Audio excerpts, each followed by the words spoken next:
Kicking things off, we'll take a look at something obscure that came in a Crunchyroll horror bundle.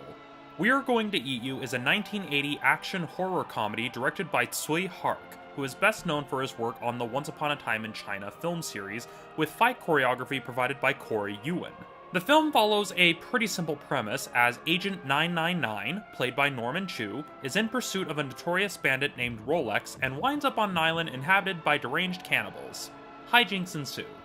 This film is just insane with its over-the-top gore and slapstick action. Given that we're dealing with cannibalism, it's safe to say that this film is not for the faint of heart. It is quite gory, sometimes being fairly explicit, so you may not want to watch this while eating.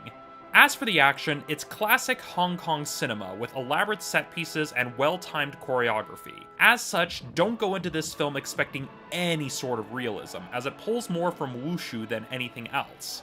The strongest scenes in terms of action would be this initial scene where Agent 999 is ambushed at the slaughterhouse, as you see him make full use of the set and props as he tries to keep himself from getting killed.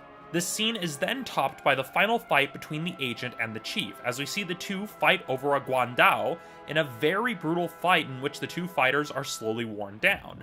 As for the overall tone of the film, it presents itself as a comedy with slasher elements, so the action will often be interspersed with slapstick humor and the occasional non sequitur. As such, it comes across as a film you're not meant to take too seriously, almost like it's a parody of far more serious films. This is seen most vividly during the climax, as the film just straight up goes off the rails. In addition to the fight scene, you have a slapstick barrage involving firecrackers and absolute destruction of the scenery.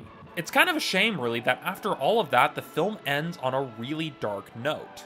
I mean, given the premise, it's to be expected, but the film just kind of stops with some demented imagery and then cuts to the credits, leaving you unsure of what you just watched. Overall, the film is a dark, demented comedy that is every bit as insane as you can imagine. If you're a fan of films like The Evil Dead or Nightmare on Elm Street, then you'll probably greatly enjoy this film in all of its dark, gory glory. It's currently available courtesy of Media Blasters through their Tokyo Shock label, so if you find it on sale and are looking for a martial arts film that's kind of messed up, then give this film a watch.